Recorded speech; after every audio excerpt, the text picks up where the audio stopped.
There we go. There you go. Nice. Wait, hold on. I can still leave. Okay. My name is David Riedel. I live in Austin, Texas. I am with the Austin Area Alumni Chapter. I'm also in the Space City Alumni Chapter and the San Antonio Alumni Chapter. I'm District Director for the Theta Omega, which is St. Edward's University here in Austin, Texas. The main job I have is I work for a managed service provider company. We do IT for companies that can't afford it. And I also do event planning. So I work for companies like C3 Presents, who does Austin City Olympics Music Festival. And I work for South by Southwest and a couple other companies. I pledged at the University of Texas, San Antonio. I am number 135. Hook 'em. What else I was supposed to say? I forgot. Oh, crap. Cheetah, what else I was supposed to say? I think you hit on everything. Alumni chapter affiliation. Yeah, you hit on everything in your profession. You did it. Okay, good. Awesome. Thanks, Dave. Abby, I'm going to move on to you next. Thank you. I am Abby Hewitt. I pledged in fall of 2006 at the New Sigma chapter at Roger Williams University. After graduation, I moved to Indiana. And have since relocated closer to Indianapolis. I was decently far away when we were trying to have an alumni chapter in Indianapolis. So I wasn't involved then, and now we don't have one. So we might try that again soon. So I would associate myself with FRAC. I work for Ascension. It's a healthcare organization, and I lead centers. Cool. Thanks, Abby. Allison, you're up next. All right. Well, good evening. My name is Allison. I was initiated in 2016 in the spring at Texas Tech University, Beta Upsilon. I am currently in Denver, Colorado, and I was recently elected to the board of directors for the alumni chapter here. And I'm also DD for the chapter at the University of Denver. And I'm just starting that. And I'm currently on sabbatical, awaiting some paperwork to start substitute teaching, which is a shift from my previous position as a client service representative. So I'm currently going through a change in careers, but that is me. Thanks, Allison. Sarah, you're up next. Hi, I'm Sarah. I currently am affiliated with the Atlanta Alumni Chapter, where I serve as the Vice President of Collegiate Relations, and I'm also involved with FRAC. I also serve as the Co-District Director at the Iota Mu Chapter at Georgia College and State. So I've just been appointed this semester and still getting my feet wet with that, figuring out the whole DD side of things. Professionally, I'm working on my PhD in economics at Georgia State University. I'm in my 4th year, so hopefully getting a dissertation started soon. I'm part student, taking some classes, doing student work, part researcher. I work for the university as a researcher and do my own work. And this semester, I'm also an instructor. I'm teaching principles of microeconomics. And I hope after I graduate in about 2 years that I can get a job as a professor somewhere. Wow, that is so awesome. That was my goal at one point, to teach in higher education. Maybe I'll circle back to that. I'm not sure. Xavier, you're up next. All right, how y'all doing? Can you hear me? You're good? Okay, well, my name is Xavier Carr, and I pledged at Gamma Theta at Wayne State University fall 2013. And I'm currently a member of the Detroit Motown Alumni Chapter. I hold the position of VP of Finance for the chapter. Currently, I am an academic interventionist at like Detroit Public Schools. Basically, that's like an academic coach. So yeah. But before that, I was an auditor at Deloitte. And currently, I'm not affiliated with FRAC, but you know, I think I need to do that though after this. Seems like y'all having a really good time. You will be before the night is through, trust me. Hey, Cheddar, Yeah. can I cut in real quick? I just go for realized it. I forgot something. One, because some people might leave early, I think we should probably just do our province roll call right now. And mind you, I'll probably be adding an extra 20 to South Central because all of Lindenwood University is here. Shout out to you guys, but yeah. So the poll should be live, so go ahead and vote.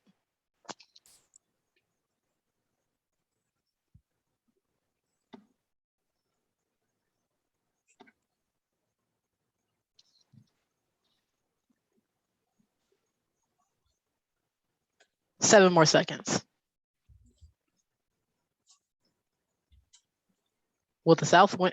It looks like the South might win like they always do. I don't know how I feel about that. Oh, the South. Carrie Is that Burns one is of the the here. only provinces you haven't lived in? That is that's one of the only two provinces I haven't lived in. All right. And the South did not win. So actually the South didn't come in second place either. So South Central. Wow. And that's without the extra Lindenwood votes either. So great job. And the West actually came out from usually them being the last one. So that's great. And then one more poll, just for our own reference. What we kind of just want to know, are you a collegiate, alumni, or prospective pledge, just for data's sake? So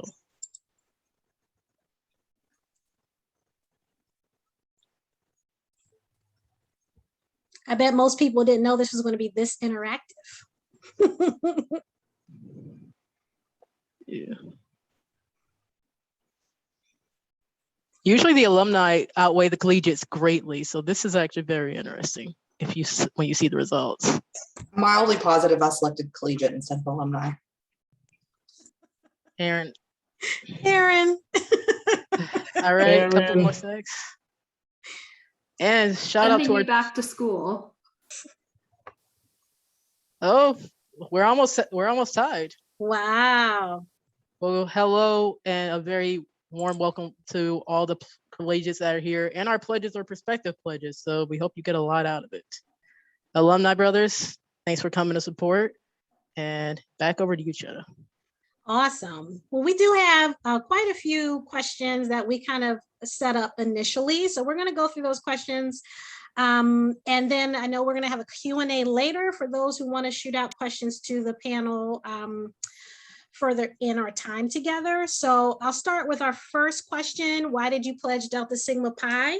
I'll pose this to each of the panelists and I'll start it, I'll kick it off. Penn State Barron in Erie is a very small campus. Deltasig was the only professional business fraternity on campus. And I knew when I wanted to pledge something, I wasn't interested in going the social route. I found it very interesting that there was a co-ed business fraternity, and that was right up my alley as an accounting major. I thought I could get to know some people in my major and kind of partner up with them to help me get through difficult concepts. And luckily there were a couple of brothers that I knew who invited me to the first Meet the Brothers night. And I was hooked ever since. So it was more so of trying to bond with other students that were in my major that first initially attracted me to pledging Delta Sigma Pi. I'll mix it up a little bit. Allison, you want to go next? Yes, I have an unusual story because my dad actually was initiated when he was in college in the fraternity. And then my mom was an honorary initiate later on. So I was actually looking at each university that I was applying to in high school to see if they had a DSP chapter. Thankfully, the school I chose had a decent sized and fairly active and, in good standing chapter. So I waited until my second semester of freshman year at my father's recommendation to pledge. And so my reason was like I said, unusual. I had grown up around DSP. My parents would go to GCCs every other year and bring me back a t-shirt. So I was really familiar with the organization going into college, and that's why I joined, and probably why I studied business. That's an awesome story of legacy. That's great. Xavier, how about you? Why'd you pledge? That's interesting. A couple, sorry, so a couple reasons. I guess first things first. Well, like the year before I got initiated into DSP though, you know what I'm saying? I was initiating to a social fraternity like the year before, you know. I mean, you know, it's fun. We do service things, and you know, I had a good time with my other frat brothers, you know what I'm saying, doing step shows and all that kind of stuff, you know. But you know what I'm saying, but as far as like my major and stuff, you know, like now this time, like, okay, I'm looking to get involved in organizations, you know what I'm saying, that kind of like, you know what I'm saying, beneficial to my major at that time, you know, the business, you know. And like at the time I didn't really see any thing I was interested in, or I wasn't really feeling the people that was in the organization at the time. Then you know what I'm saying, I met a cool girl, you know what I'm saying? She used to work at the food court in the student center. You know what I'm saying? She's already hooked me up with the free food and stuff. And you know what I'm saying? We bonded, we got real cool, we became like friends, and you know what I'm saying? Then, you know, we talk business stuff sometimes, and you know what I'm saying? After a little while, she like invited me. She like, hey, I'm part of this so I'm part of this business fraternity, like what's that? Like I didn't know it was a such thing. She's like, yeah, you know, she's like, you should come to our ice cream social, you know, at the business school, you know what I'm saying, after you get out of class. Like, okay, I'll come by, you know what I'm saying? And I came and I met some of the brothers in the chapter at the time, you know what I'm saying? Like they were really nice and approaching, and you know, they was engaging. You know what I'm saying? And some of them I had in my classes, I ain't know they was like brothers. You know what I'm saying? So the brothers in my chapters, some of my classes, I hooked up with them after class, or we studied together sometime. And you know, then after that, you know, I kind of decided, you know what, it's something I'm really interested in. You know, so I think I'm a pledge DSP. You know, and after that, it's history. After that, you know. That is awesome. What an awesome story. I'm assuming you're still chatting with the person who brought you into DSP to begin with, right? You guys still yeah. She ended up being my bid, so you know, that's awesome. That was awesome, yeah. Cool. Abby, what about you? Why did you pledge? So I pledged fall semester my sophomore year. And I don't know if I just wasn't paying attention freshman year to what was going on in the business school, but I had no idea that DSP was even around. So by the time I pledged, some of the people that I'd started to know from my classes had already pledged. They were brothers. And I was really just looking for a group of people with similar interests as me, really just to know and to learn from. You know, I had all the people, you know, in my dorms and stuff like that I knew, but most of them had different majors. I didn't have a ton in common with them besides that I liked them. And I was just really looking to grow together with some like-minded people. And so I started, I guess it just smacked me in the face come my sophomore year, but I didn't pledge my freshman year, and I had a great time from there out. Yeah, so it sounds like we had similar starts, just looking for like-minded people to connect with. That's awesome. Sarah, how about you? So the short answer is I was looking for friends. I was a second semester freshman when I joined. I have an interesting background in that, like I said, I'm not working in business. I have no intention of working in business. And I never had any intention in working in business. I pursued econ through the College of Liberal Arts and not through the business school. The only non-econ business class I took was accounting, and I hated it. I never intended on a career in business.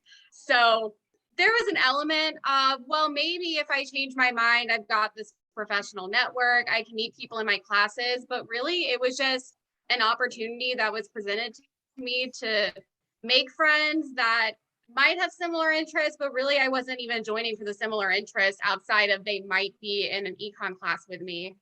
And it ended up being a great decision. But I was at a small school. I think I forgot to say, I was initiated at the Alpha Tau chapter at Mercer University, which is a small liberal arts school in Middle Georgia. And being a small school, I had met someone in the fall who's like, oh, you're an econ major, you should consider DSP. I wasn't taking any classes in the business school until the spring. So I saw the table and was like, I guess I'll check this out. So yeah, really for friends. That's cool, right? And now that you've been involved and you've seen how even those who started out with business intentions moved into different careers, like this is just a great plethora of different talents when you think you're going in one direction and you end up someplace else. So no, that's a good story as well. All right, Dave, you're finally up. Why'd you pledge? So I came back as a non-traditional student, already had a couple of degrees. I went to UT San Antonio and they had their a couple degree programs that I really liked, information systems and cybersecurity. That wasn't in the computer science department. It was actually in the College of Business, which is very different from almost every university in the country. So when I came down, I was, I'm an older student. I'm not an 18-year-old, so running around finding a bunch of 18-year-olds to hang out with was exactly what I wanted to do. So I was going through our student list of student organizations. I was like, what is this Delta Sigma Pi and why is it listed under business group? That just seems weird. So I went to one of the meetings and I met one of the guys, Matt Gonzalez, and he actually ended up being a friend of mine. And I actually I've gone to his wedding. It was actually past the pledging process, so I didn't pledge that semester. Then, oh man, that guy's not coming back. I did go back the next semester, and funny thing is that Allison's dad was my district director. So that's how I've kept with him and still, all these years later. But there was people in my chapter that were 18-year-olds. We had Ron Berkeley, who was 54, 55, is getting his master's degree. All kinds of different majors, all these people in my classes, and everybody, a lot of them I could just really connect with on really not just hey, someone to hang out with, is hey, we can study and do things together and do a lot of things that, I guess normal people would do, pre-plague. But it just seemed like there was a lot that was offered to me that I really wanted other than just hanging out buddies. It was just people I could really be friends with.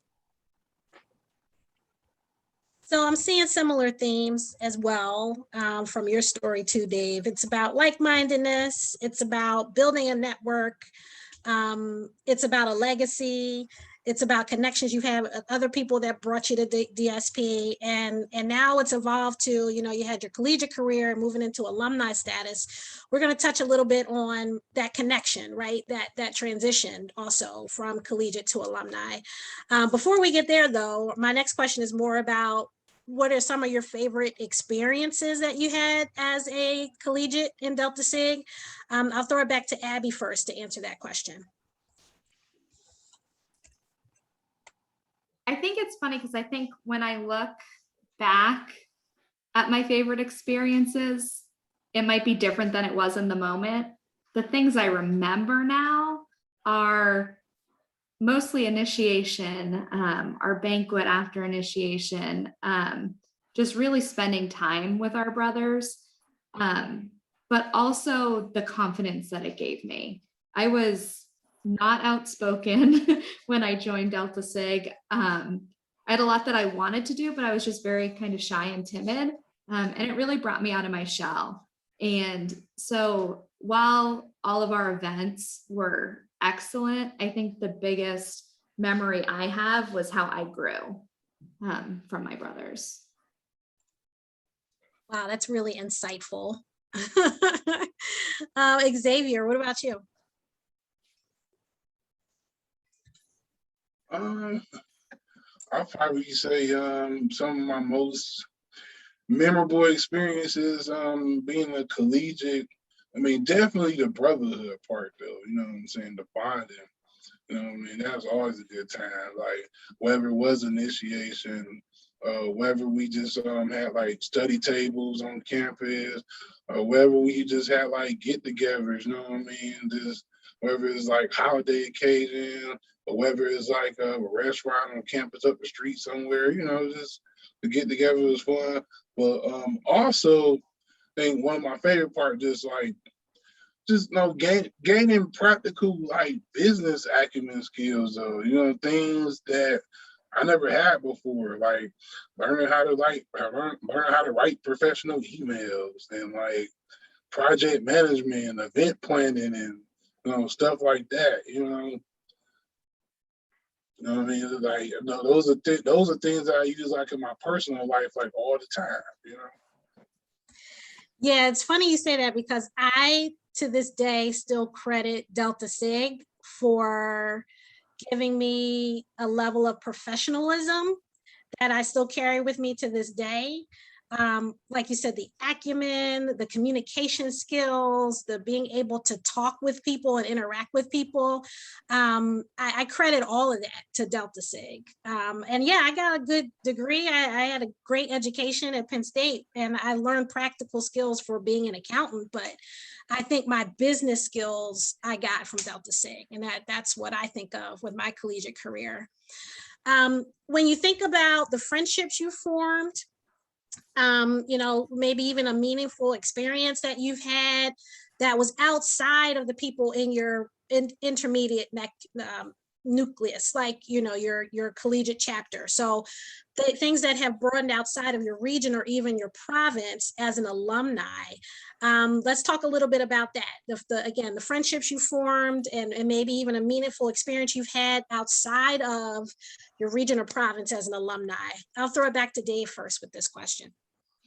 So I'm going to kind of answer this, but in my own way. So I'm going to kind of answer this, especially for the pledges. There are people in my pledge class that I still talk to at least every week.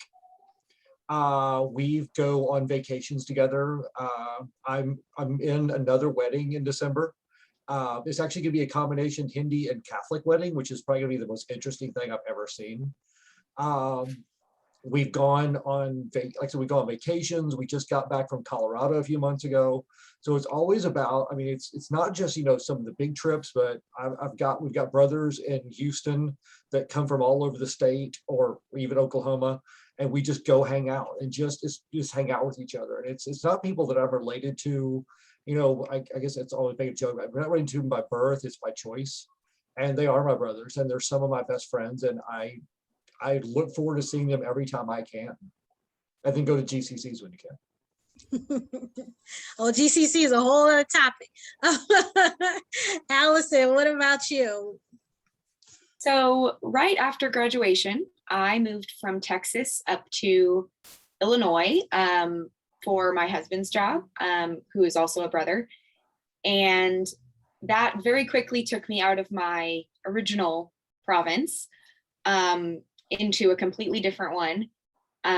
So I was lucky enough, I quickly took the initiative to contact the RVP, Nicole Orlando, who trusted me with the DD position. And through that just whirlwind of responsibility, I got to meet so many brothers because I was asking for help. So I got to know not only the other DDs in the area, but the ones outside of in the province, which again was, you know, I had never met any of these people. Additionally, I, again, because of my parents, have gotten to meet a lot of more experienced brothers in the fraternity from all over the nation. So my dad was initiated in California and has a lot of brothers who are still over there, close friends that we meet up with at national events. So I would say that some of my closest friendships have probably developed from outside of my province.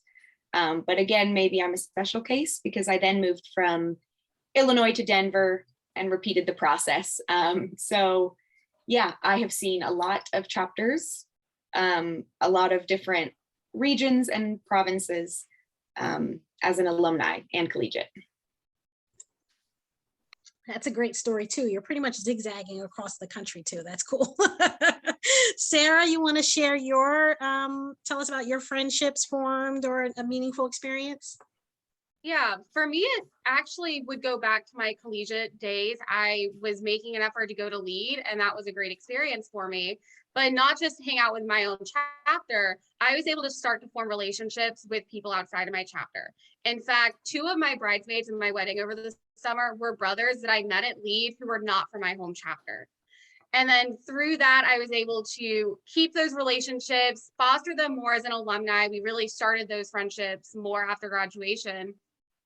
And that led me to going to even more national events as an alum. I also joined the Atlanta Alumni Chapter early and was able to go to events with them. So since that point, I've had the opportunity to meet people from all over. And it really started with going to lead as a collegian. And for the pledges or prospective pledges in the room, leads are conferences we have in every province twice a year in normal years when we can be in person, where you go and learn about Deltasig topics, learn about professional topics, and just get to know brothers. So it's a really great experience. But I think that's where that making those friendships and forming those relationships goes back to that point. But those are some of the ones I formed are my bridesmaids, my now friends in the Atlanta Alumni Chapter, and from there, friends I've made at events. And then of course, I've made friends here in FRAC. I've met people that even though I've been in the same room as them at GCC, I would have never had a reason to talk to them. So that's also been a really great way to meet people from all over.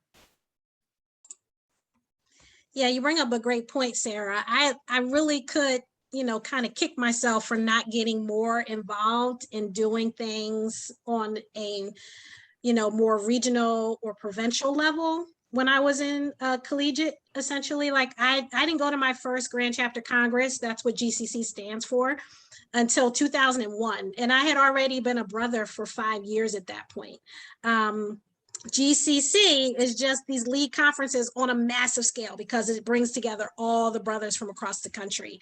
But, those opportunities to have sessions where you can work on your communication skills, you can work on, finding internships, because we have great partners outside of Deltasig in terms of like Geico, and you can get discounts on car rentals and things like that. Like there's so many things that the fraternity can offer, and those experiences that you have through a lead event or through GCC are a prime example of getting outside of your bubble and learning more about your region, your province, and then the nation, the national level as well. I'll move on to the next question.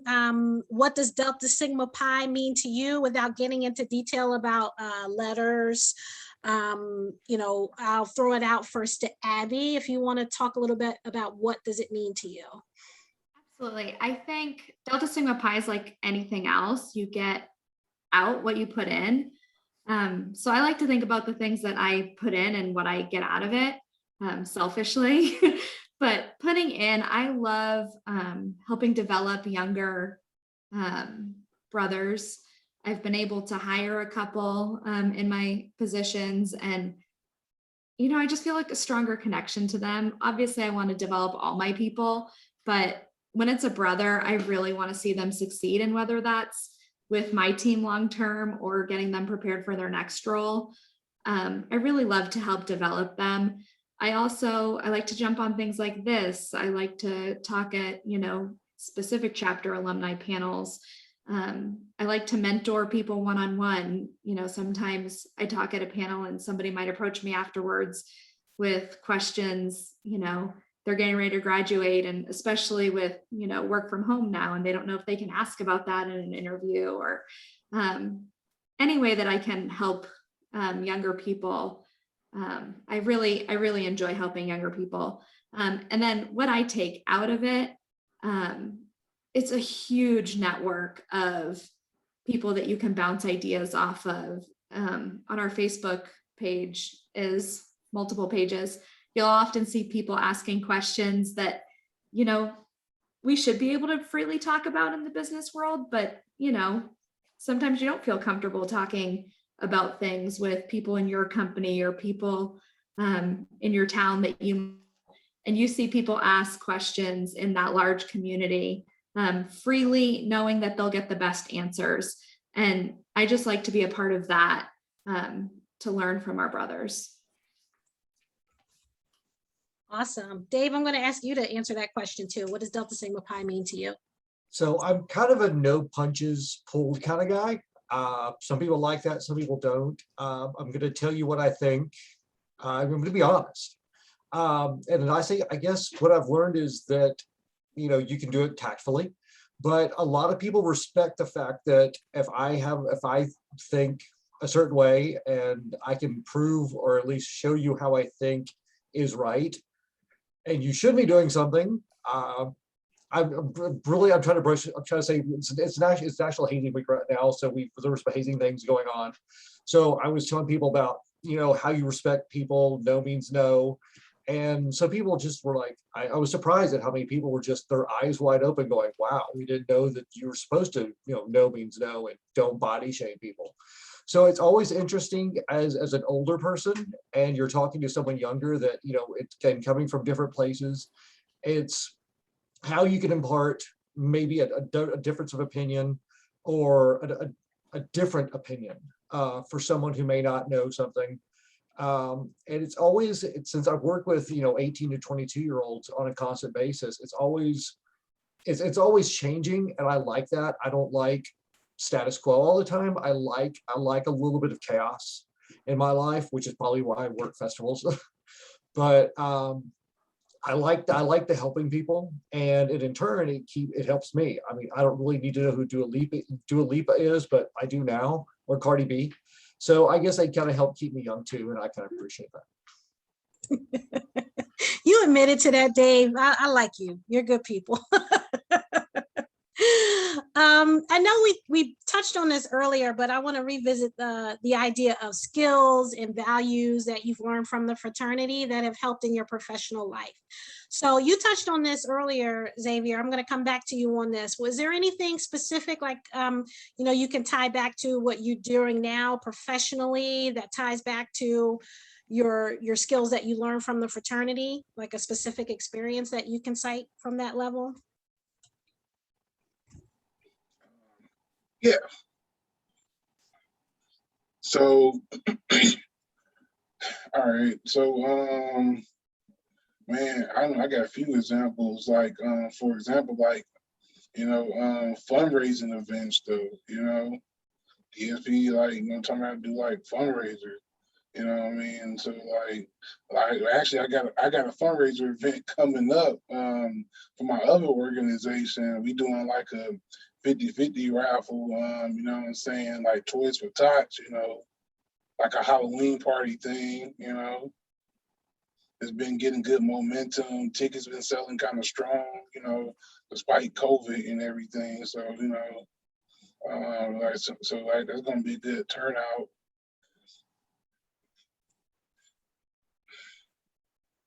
Yeah, and also like some of the positions I held in like as a collegiate, VP, being a pledge educator though, you know what I'm saying? That like taught me how to like recruit, taught me, you know what I'm saying, how to like train people, be a team leader, you know what I'm saying, to like help develop people become not just the best, not just the best people for the fraternity, but like the best version of themselves, you know. Good points, all great points. Allison, I'll throw that same question to you. If you think about your, you know, the skills and values you've received from the fraternity or learned from the fraternity, how has that translated and helped in your professional life?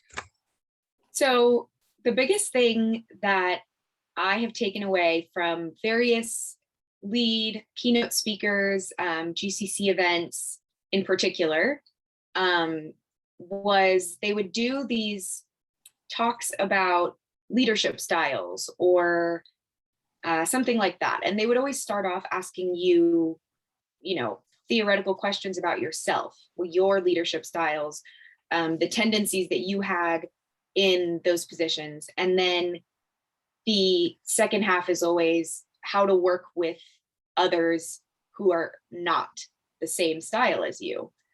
Yeah, Sarah, agreed, favorite sessions. And the aspect of self-reflection was awesome for me. It made me learn a lot about myself and helped me become a better leader when I was in college and as an alumni. But even more so to learn about the other types. One in particular, there was driver, expressive, I wrote it down, analytical, and amiable, and understanding the other social or leadership styles. Okay, noticing that person is analytical, they would be good doing something like this, or, things like that. Not only self-reflection, but I think it helps me understand just the people around me a lot better.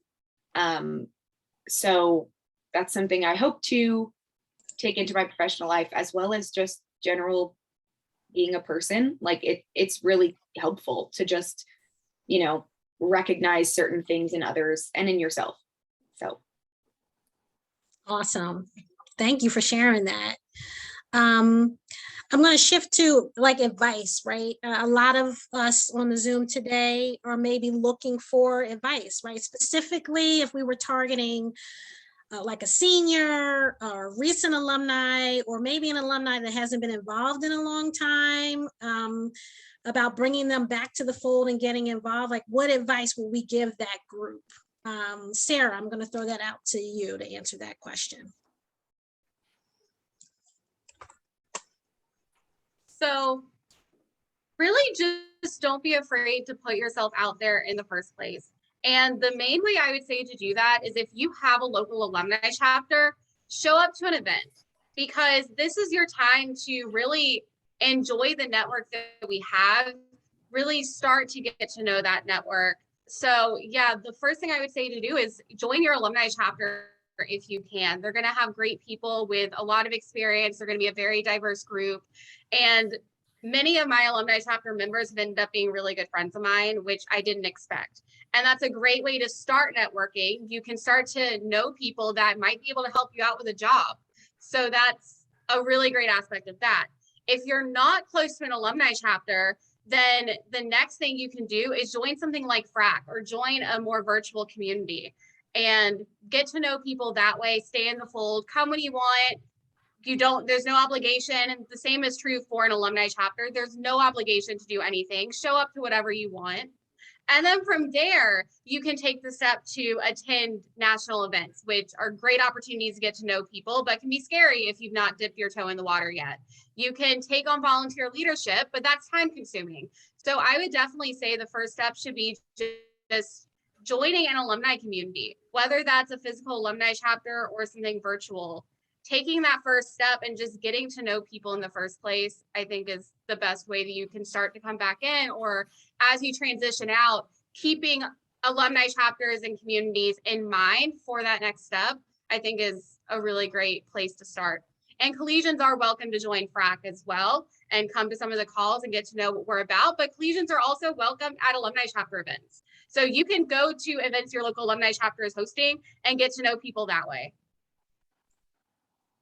Yeah, that's great advice. I would say, speaking on a personal level, when people see that I'm still involved doing stuff and maybe they've been kind of off to the side, I try to sneak them in with me to say, why don't you come check this out, and just dip your toe in the water to see what's happening, whether it's a FRAC call, whether it's, hey, just come to GCC with me and hang out. Even if you don't do anything at GCC, come hang out, and dip your toe in the water that way. I think that you got to understand that when you get to a point of being a collegiate, and there's always you got to do this event, you got to do that event, because you got to get the points, you got to get CMP. And once you're an alumni, things kind of shift. You don't have to worry about CMP points. You don't have to worry about showing up to X amount of events or having some excused absence, right?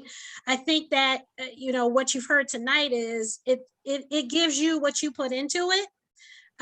So if you want to put in a little, or if you want to put in a lot, there are definitely different ways that you can stay involved, even if it's through the Leadership Foundation. I've evolved from working with more collegiates, now I'm dipping over to the foundation side in a more serious capacity. So maybe you try different things out until you figure out exactly where you want to be. But there's so many different avenues you can go down. Just be open to it and stay abreast of the news, because everything gets disseminated, whether it's social media, whether it's the Deltasig website, you can get access to information at any point.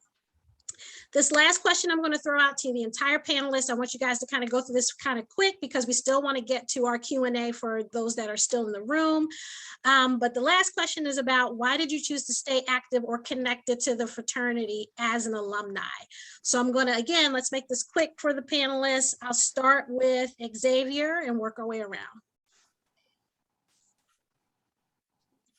Okay, so really the main reason I chose to stay active, as an alumni brother of the fraternity, because what I'm saying, is like during my pledge process and being the collegiate, it was always like instilled in us, like, what I'm saying, this is more than 4 years, it's for life though, I mean, it's a lot of other other fraternities, sororities that's on campus, that's kind of like more collegiate based for the most part. After they graduate, they don't really like do anything, They have the occasional get together or something, but they're not consistently active once they graduate, But I just like, but my chapter gave me this like sense of like this obligation, though, what I'm saying? Like, give back to the organization, what I'm saying, that gave you so much, and that's one of the main reasons why I continue to stay active, though, giving back, what I'm saying, to the organization that's like giving me a lot, it's giving me a lot. Awesome. Sarah, how about you going next? I joined for friends in the brotherhood, and I stay for the brotherhood. I do gain a lot professionally out of my volunteer work, especially since I do want to work with collegians for a career. But ultimately, I stick around because of the friendships I've made, the friendships I continue to make, and really being able to enjoy that brotherhood. So I'll keep it short. Thanks, Sarah. Allison, how about you? When I was in college, I was very passionate in a way that I could tell most of the other chapter wasn't. And as like upon graduating, I immediately jumped in because I wanted to find other passionate brothers. And I was hopeful that the alumni would be just as passionate as I am, and some are. But like they were saying, not everyone is going to join and jump into a volunteer position or, XYZ. But I just have a passion for this organization, and I stayed because I felt that I could give back, and I wanted to find those passionate brothers. Not to say that my collegiate chapter was, they were great, but I don't know. I just had this like burning desire to stay involved. I'm not sure where it came from, but here it is. And we are better for it. Thanks, Allison. Dave, how about you? I started out being voluntold to stay active. Thank you, Moose. But I've enjoyed it. So I mean, I guess say that the majority of my friends, my real friends, are at least semi-active or at least semi-participate, and that's fine. I mean, I think that's enough. That's what you can ask for most people as we progress in our lives. And I enjoy it. I enjoy meeting new people. I enjoy going to new places. I enjoy new activities and new challenges. And I enjoy stuff like this. I enjoy being up at 3 o'clock in the morning on a Saturday morning and drinking with people in 6 different time zones. Who would not like that? That's all I'll say. That's hilarious. Abby, how about you? So I mentioned earlier how much I grew as a human during my collegiate years after I joined ESP. And I think have the similar burning desire. When I hear Allison talk about it, it lights me up. But I just really want to give back so that other people can have that experience. And whether that's through DDing or serving as awards committee chair or some project that central office thinks I should participate in. I'm happy to do it all. And I think you mentioned giving back to the Leadership Foundation, like any little bit I can do, I just know it's going to help someone else. And if it helps one or two other people somewhere have the same personal growth and experience that I had, it's all worth it. So I heard passion, I heard giving back, I heard not just for 4 years, for life, wanting to be helpful. That's all of the reasons why I continue to do what I do. Whenever I feel like, oh, I'm tired of this, I can't do it anymore, some other aspect of Deltasig pulls me in. So, you know, at the end of the day, for the collegiates that are out there, for pledges that may be out there, that's the kind of feeling you're going to get in this organization, and it will permeate through everything you do, every interaction you have. Not to say it's all going to be roses every time you get together. There's going to be some disagreements, some respectful conversation back and forth, but at the end of the day, it's the passion, it's the helpfulness. That's what it's all about.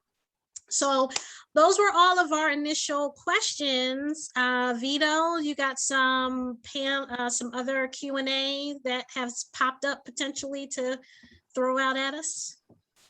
Yeah, it looks like I hope the panelists are ready to be back in the hot seat, but I do have a question. Is Claire Roberts still on the line? If you are, can you unmute for a second? Yes, I am.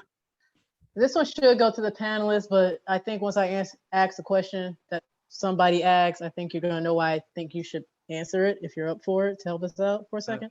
Sure. I say with some trepidation. Let's just say go back to the female brother panel for a second here. Okay. It says, why are females called brother, or is that only on our campus? Oh, so should I answer that? Yes, please. Thank you very much. Okay, so in 1975, when the fraternity went co-ed, there was much discussion about what to call members of the fraternity. And Lori Senko's on here too, I think. So, you know, we talked about the fact that, you know, that there has in the past been this sort of myth that everybody thought that letting women into the fraternity was the best thing that ever happened in the entire world. And that's not necessarily true.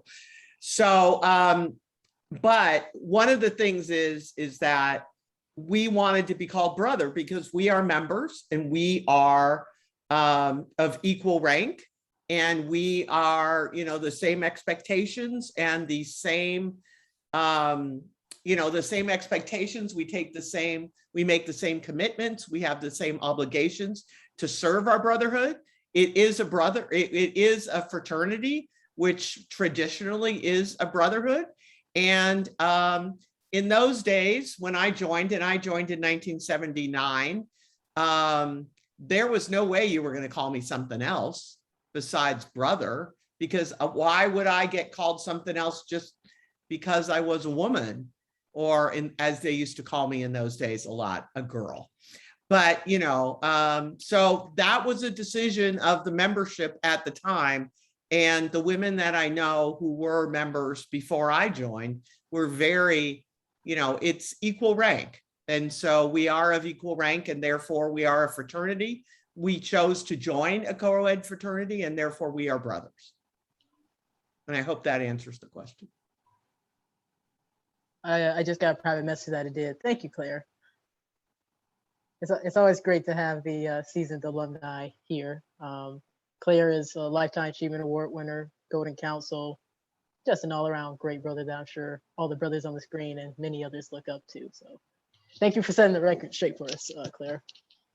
The next question, Chetta, that question I told you that was going to come up, 3 of your FRAC brothers asked for it. I'm not singing tonight. That's not my role tonight as moderator. If you want to hear me sing the Rose, you either need to show up at GCC. If I'm asked to do it again, I might not be. If you're in the Northeastern Province, I'll likely sing it at the banquet in Northeastern Province, Provincial Lead. Stop. No, don't chant my name. Or any FRAC toast that happens. I will always do the rose at the FRAC toast. But no, I'm moderating tonight. I'm in a different role. I'm not singing tonight. Well, Cheddar, you bring up a good point because someone said, what is GCC and what makes it so special? So Cheddar, Sarah, Allison, David, whoever wants to go with that, can you inform? I don't know. I'll go. I guess what makes it so special is like, you know what I'm saying? Just, you know what I'm saying? Meeting and fellowship with brothers like all across the country, you know? You couldn't like, I mean, what more could you ask for? Meeting brothers from Colorado or Utah or New York or Georgia, Oklahoma, or whatever, you know? Just like, you know, bringing all those different personalities and experiences together, just like it's one big melting pot, you know what I mean? And I mean, also, of course, like on the professional side of things, you know, taking care of like the business of the organization, you know what I'm saying, voting on amendments and adding, changing policy and bylaws and stuff like that, you know, but the fun part though is like the networking and like, you know what I'm saying, fellowship with brothers, you know, and also like Fortune 500 companies come to GCC and recruit, you know what I'm saying, recruit brothers, you know. Sometimes some of them do like on the spot interviews, you know. So they do that sometimes at GCC, you know. And also one of my personal favorites, you know, the in-betweens, like the intersessions, you know what I'm saying, the happy hour at the bar at the hotel, you know. I mean, for me personally though, you know what I'm saying, I get the most insight, you know what I'm saying, out of like brothers, you know what I mean, because it's a more relaxed environment, relaxed setting. Everybody ain't all uptight, you know what I'm saying, so everybody, you know, just feel comfortable around each other. I know, like, you know, I get the most like insight about just like professional things from brothers, you know what I'm saying, like a happy hour, like, hey, let me buy you a drink though, like, hey, I got a question about this though, you know, what do you think, that kind of thing, you know. So yeah. Yeah, so Aaron put in the chat earlier what GCC is. It's basically a long version of LEAD with business sessions. So we'll have breakout sessions to talk about the fraternity. And then we have our big business sessions where we vote on grand officers, we vote on policy, or not policy, bylaws, ritual. So that's really cool. I'm a big nerd and love the organization. I like sitting in those. But really what's special about GCC is 1,000-ish brothers in one room together. And that, when I first went as a collegian, that was so powerful. Just seeing that, standing in a circle, singing the rose with 1,000 of my brothers from all over the country was just something that I can never forget. And that's going to stick with me forever as a brother. Just that having all of them together and realizing this organization is so much bigger than my home chapter. It's so much bigger than all the petty drama, even all the good things. It's so much better and so much bigger. You have brothers all over who want to support you, who want to help you. And you really see that at GCC. So that's what makes it so special, at least to me. Awesome. That's you guys hit it right on the marker. Our DD keeps telling us that it's 4 years and not for it's not 4 years, it's for life. What exactly does that mean? Any of y'all that want to answer that one? I can take that one. So one thing that we've touched on is that alumni life is totally up to you. You can not be involved at all. You can, you know, join an alumni chapter. You can take on a leadership role, whatever, right? You can run for grand president someday. I think for me, what I have seen, especially in this past year and a half, 2 years since the pandemic, is that it's like your hometown, right? Like you can always come back. So whether or not you stay super involved and you know, want to jump back in your 40s or 50s or whatever, like that's cool. You know, like that's the for life part. Like it's kind of like, I don't want to compare it to a religion, but like you get baptized and then like, you know, that covers it. So it's like, once you're initiated, you're in, and you can continue to be involved as much as you want for how long as you want. That's what I think. That's a perfect answer. Of course, coming from a legacy and the person that's going to be GP in like 20 years, that's the perfect answer. Yeah, we said it here first, folks. We said it here first. This is being recorded. Don't jinx it. It's my last event, so leave me alone. Oh, here's an interesting question. I don't know who's going to answer this one, but what makes DSP the foremost business fraternity?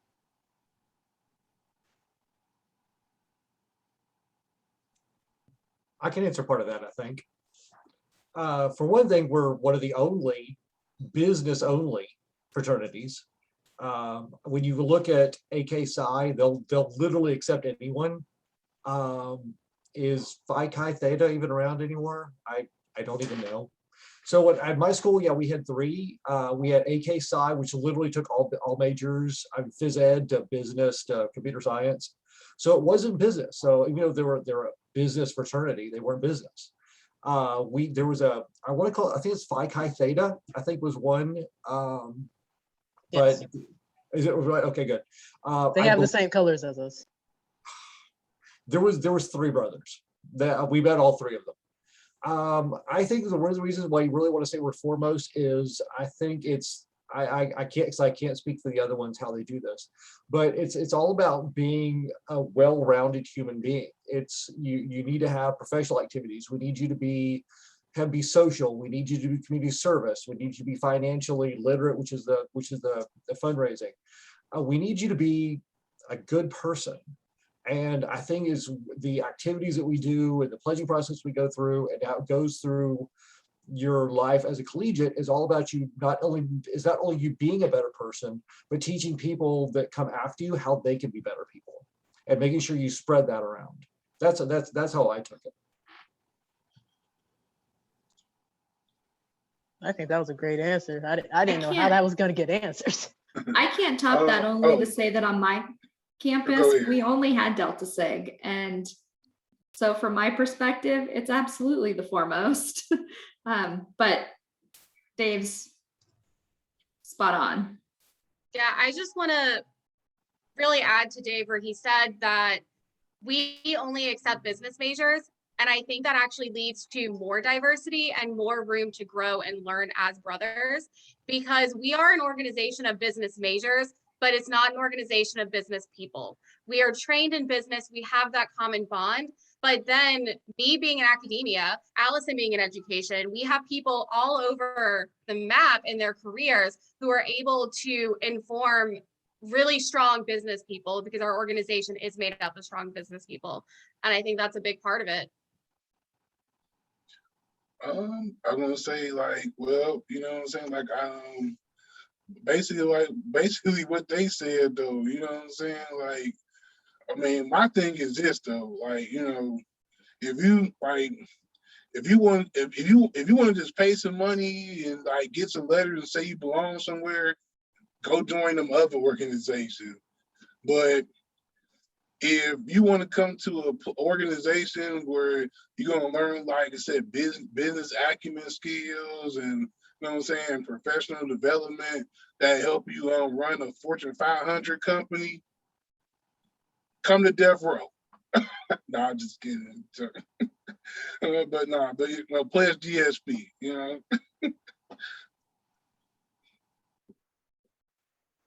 Oh God, Xavier, what am I gonna do with you, bro?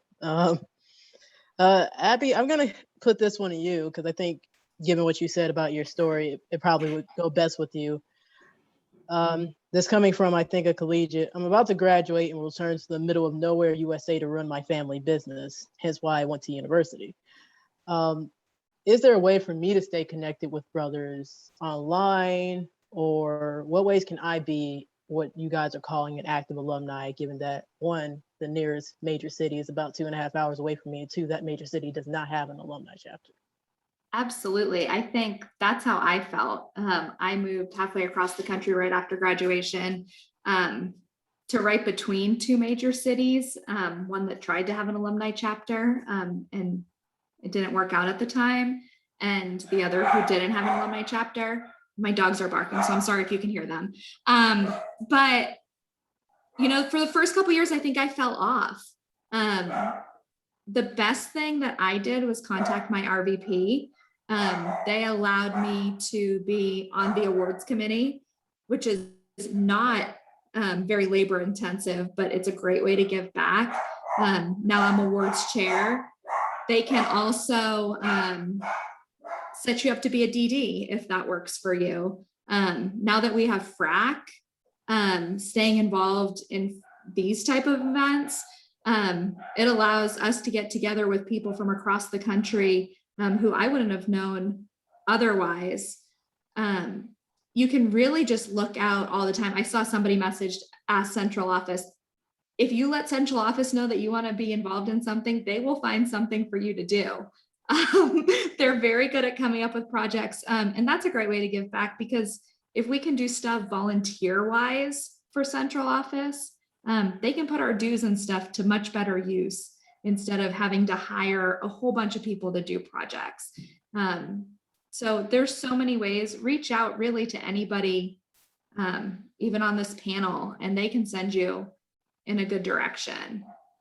But definitely, I think your RVP, where you're going, is always a great contact. I would say that if you can contact one person, that person will have connections. As soon as central office hears that you might be interested in volunteering, they will send a lot of opportunities your way. A ton have been sent in the chat, but there's a lot of behind the scenes kind of committee work and things like that that you wouldn't know about necessarily as a collegiate. And that sometimes you don't even hear about it as an alumni. So even if you don't have a way to physically contribute, there are a lot of smaller administrative, honestly, kind of things that CO does. And yeah, a lot have been in the chat. There's a ton of opportunities. Yeah, I think I was not going to do a FRAC plug, but the FRAC brothers, even if it's not your cup of tea, the FRAC brothers can point you in the right direction and definitely get you connected to what you may want to do if that's something that you're fit for, or someone can get you in where you fit in type of thing. And definitely message anyone that's basically on this call that's an alumni. So anyone that has FRAC or an alumni chapter next to their name, anyone you see on the screen, they can make sure you guys get taken care of. Cody and Bart especially. Even if it feels awkward, like actually send a message. We're not just saying that, because as we've all talked about, you know, we really care and we're willing to help if we can. So don't feel weird about it either. Yeah, I think some of these funny questions that are going to come up as rapid fires in a moment are going to clarify that, basically back Allison up that these brothers are not scary whatsoever. We'll accept a couple, but that's just Aaron though. Yeah, I think that's a huge misconception too, that we're all stuffy and you can't reach out, you can't be our friend. I remember being scared to walk into an event as a recent grad or even as a senior. Everyone that I have met is so laid back, so relaxed. You probably heard throughout college, DST is a safe space to fail. And that's still true as an alum. This is the time to be yourself, to figure out what works in leadership and all of that. But everyone I've met is so friendly and wants to legitimately help or wants to just be your friend if that's what you need. Yes, definitely indeed. And this one's for all the panelists. Just it's a two-parted question. One, real quick, what is your favorite GCC or lead memory? Chetta, you want to go first? Or whoever wants to go first. I'll go first. And I don't even remember when the first time I sang at GCC. I want to say it was, shoot, I've been to so many. Was it 07? I knew it was Nuke. It was Nuke's first GCC as GP. That's what it was. So whenever that was, the first 13? time, yeah, I sang and like 1,000 people are around a big room and I'm singing for my brothers, which I'd only ever done on a provincial level up to that point. Mind blowing. Yeah, that's definitely my favorite memory. Cool. What about Mine you? was in college. I ended up in this group of alumni, and one of the alumni was my district director. And we ended up on an old fire truck that had been converted into a party bus that someone had rented to go up and down Bourbon Street. And that was probably the most fun I had in college. And I was surrounded by alumni at least 10 years older than me that I had not met before that week. That was a really fun time, and it solidified how much fun GCC could be. Like, it, you know, the professional stuff is great and the organizational stuff is important, but all the fun parts, like that's what really shines through, that one in particular. My first provincial event in Buffalo, New York. I think your first big event outside of your chapter is when you realize that this is bigger than you. And as we're driving to Buffalo at rest stops, we're running into brothers, just stopping at the same rest stops. And driving home, everything froze over and our van is like spinning out going down the road. Those memories are big, but the second you walk into your first provincial or national event, you just realize what you're involved in, and it's more than just your chapter.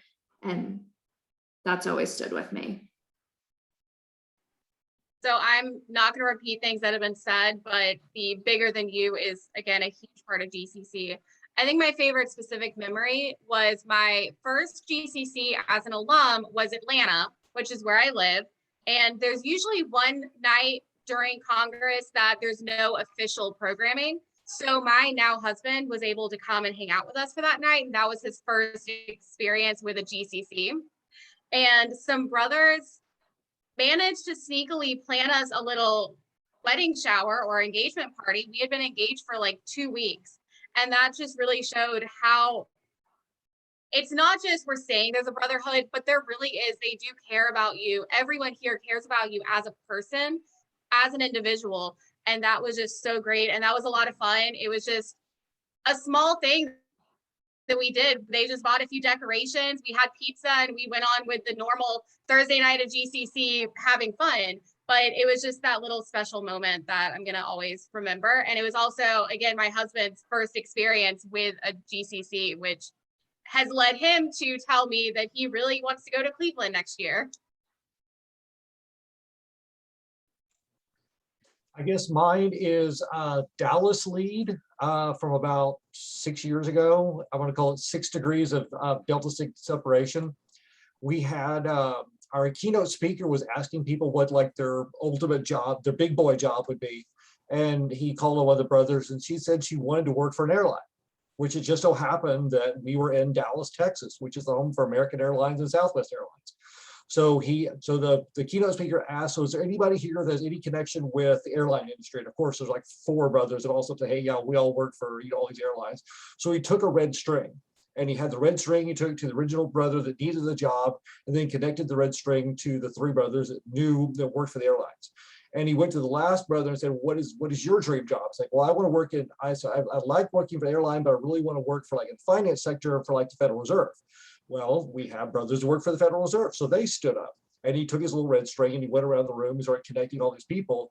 And by the end, it only took him about 10 minutes. By the end of the 10 minutes, everybody had their string. So everybody was connected to somehow some job that someone wanted or that you could help someone with the job with. And I thought that was just amazing. And it took literally 10 minutes. I say, so I guess my favorite GCC moment though was, I guess, my first one, which was in New Orleans. You know, I guess I got a couple. Like my first favorite moment was like, man, we took over Bourbon Street. X on mute. I think he is muted. Can you hear me now? Yeah. All right. Yeah, I was saying, so my first GCC was New Orleans, you know, and I got a couple favorite moments. The first one, like, man, like us taking over Bourbon Street though, all that purple and gold, and like people, like, you know, people from like buildings throwing beads at us and stuff. You know what I'm saying? That was like pretty cool. You know, I really enjoyed that. You know what I'm saying? Like that was really fun. And then I guess another favorite moment of mine was you know what I'm saying, tasting Mark Chicari's homemade wine. So I don't know if y'all ever had Mark's wines, but they are really great. So if you're a wine drinker though, next time you see him at a DSP event, you know what I'm saying, he bring a homemade wine sometimes. So you know what I'm saying, hang out with us. It's really good. He is right about that one. Thanks, X. And then for those that have one, if you don't have one, it's fine. Again, I think you can guess who put this question in. What is one of your favorite FRAC moments since we've now come full circle on the alumni panel? I bet y'all $20 y'all guess who put that in. But whoever wants to go. Mine is when I would join from Denver and my dad would join from San Antonio, and we would join within minutes of each other and without communicating at all. We have this like sixth sense where we just both would hop on the FRAC, just casual Tuesday or Friday night calls within minutes of each other, from totally different states. And those lasting for, you know, hours and hours and hours. Yeah, those are my favorite memories. Toasting. I like Old Man Joe's toast. He does good ones. Oh, like the Founders Day toast and the Alumni Day toast? Thank you. Exactly. Oh man, Joe, I hear you there. Okay, great. Anyone else have a favorite FRAC moment? I guess favorite specific one, my husband planned a last minute trip to Cincinnati and told me while I was on a FRAC call, we're leaving in the morning to go to Cincinnati. I happened to be on the call with someone from Cincinnati, Jim Gerhardt, and I mentioned that, and he immediately was spewing off everything we should be doing, all the restaurants we should go to, all the attractions we should do, planning our trip. And that was really cool, and also sent the bigger message of, I am planning to leave Atlanta in 2 years and get a job doing something, I don't know. But that was just a small reminder that anywhere I go, there are going to be brothers. I'll have friends built in. But that was just really cool that this last minute trip that my husband had no idea what we'd be doing. I'm like, all right, well, I've got this all planned. We're ready to go. We're ready to leave tomorrow. I'm going to be brutally honest. I don't know how y'all remember FRAC chats because I just generally don't. I mean, I love seeing people that I haven't seen in a while. Like there's Omar in Dallas that I don't get to see very often. Renee in Houston, I don't get to see very often. You know, it's, you know, getting, what was it? It was the Vito, it was the tour. It was in Alaska. It was like Santa's house. Right. Yeah, Santa's Heather took us to Santa's workshop and went to go see the reindeer. Yeah. Okay, I remember that one. That was legitness. Yeah, so I think a lot of FRAC brothers dodged the bullet on that one because I think we kind of did this to ourselves here, but what is FRAC? No, I'm not answering that either. FRAC is a free range alumni community.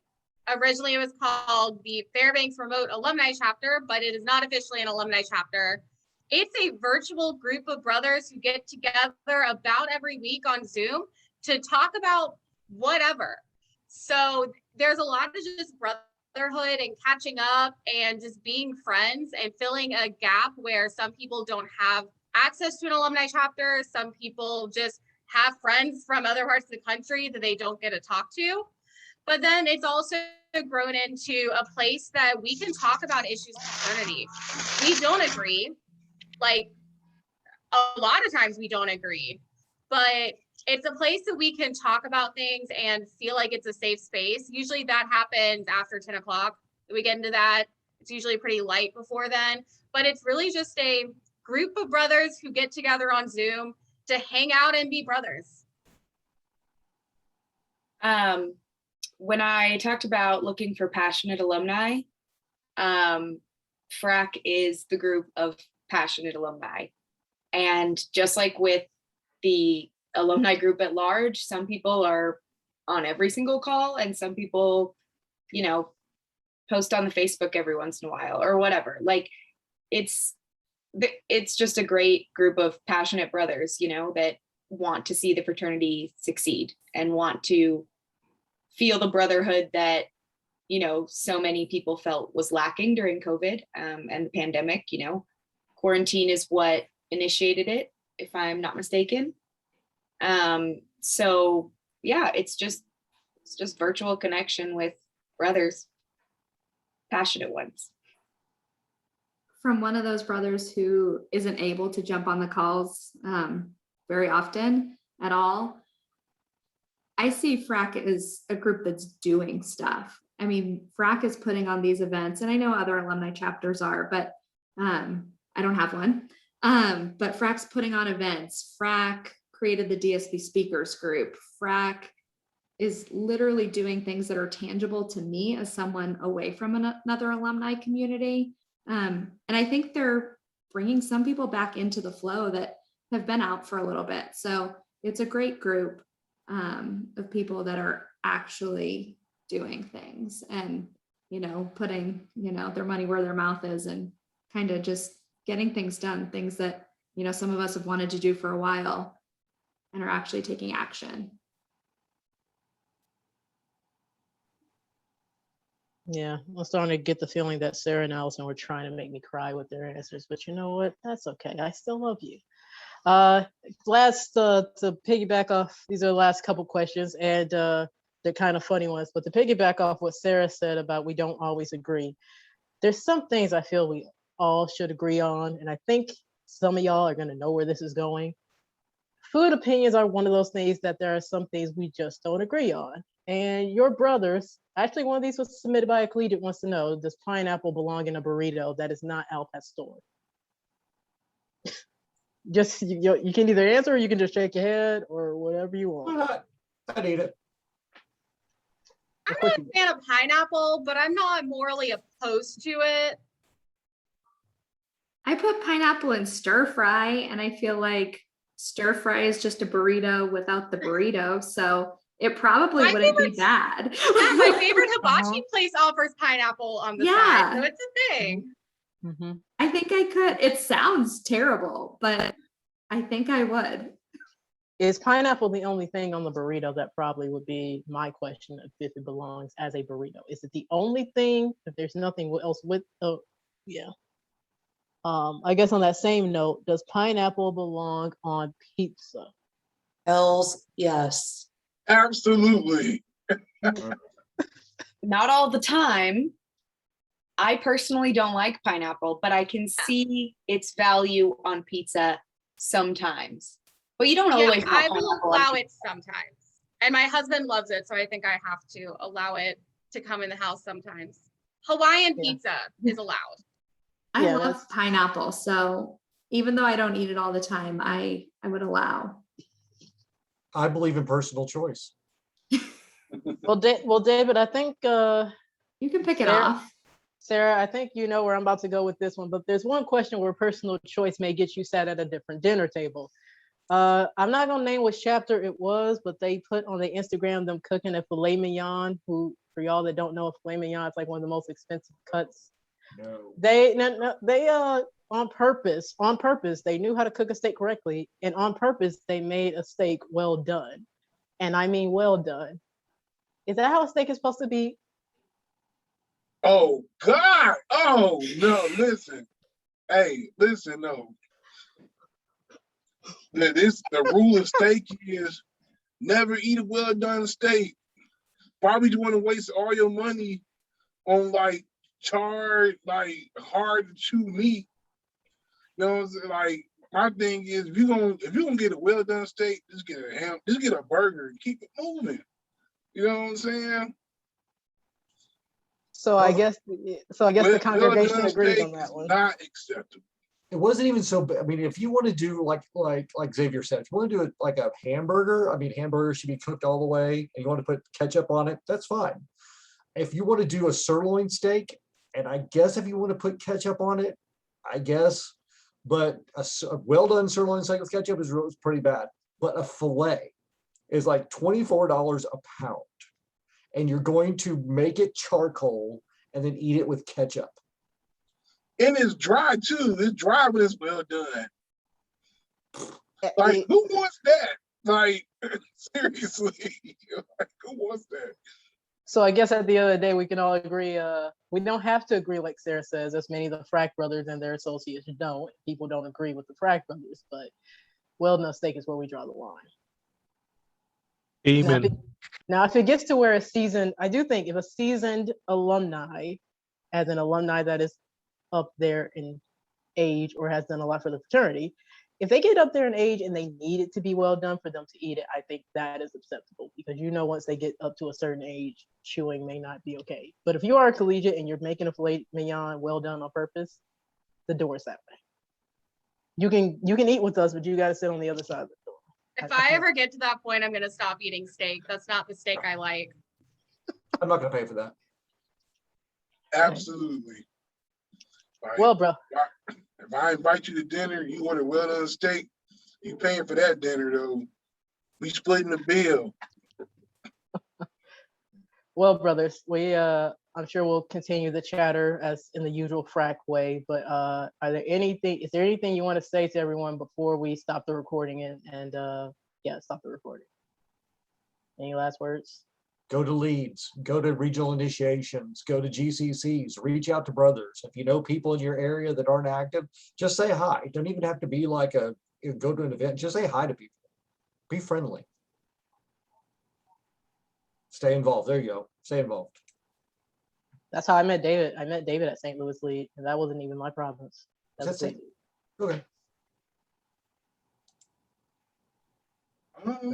I'll say, like David said, man, like for my collegiates though, even some of my alumni, like, my recent like alumni, like, travel, network. You know what I'm saying? Like one of my best experiences about being a collegiate was like road tripping and like hanging out with other chapters, going to events, them coming to our events. You know what I'm saying? And even like some regions have like a regional rose bar, you know what I mean? That's a great opportunity, you know what I'm saying, to get together, know brothers, you know what I'm saying, that's in your state that you might not necessarily see all the time, but yeah, network and road trip, you know what I'm saying? And for my pledges that's on here, I don't know if it's still on here or not, but if you're on here listening, you know what I'm saying, just doing your pledge process, just know like some of the most important things you can do to make it all the way through initiation is like, be unified, you know what I'm saying? Stick together, be brotherly, be responsible for each other, hold each other accountable, you know what I'm saying? Because there are going to be some challenging times during the pledge process where y'all going to need each other the most to pull each other up. So, you know what I'm saying? Just like just persevere and stick through. And I almost guarantee that you'll make it, you know what I mean? And plus, if you got the support of the chapter that's leading you there, you'll be good to go. Thanks, X. Anything else before I close out? No. Well, guys, on behalf of FRAC and myself, want to personally thank you guys for all coming out. Definitely, this was FRAC's first event last year that started the thing that is FRAC now, started with the last alumni panel. So it's great to be able to wrap that up and finish this up. And to all my FRAC brothers, to all the panelists, thanks for all your supported me over the past year or so, and appreciate everything you guys have done for me up to this point. And you know, if you still ever need me, call me, beat me if you want to reach me, and brothers for life. And with that being said, stop live stream, stop recording.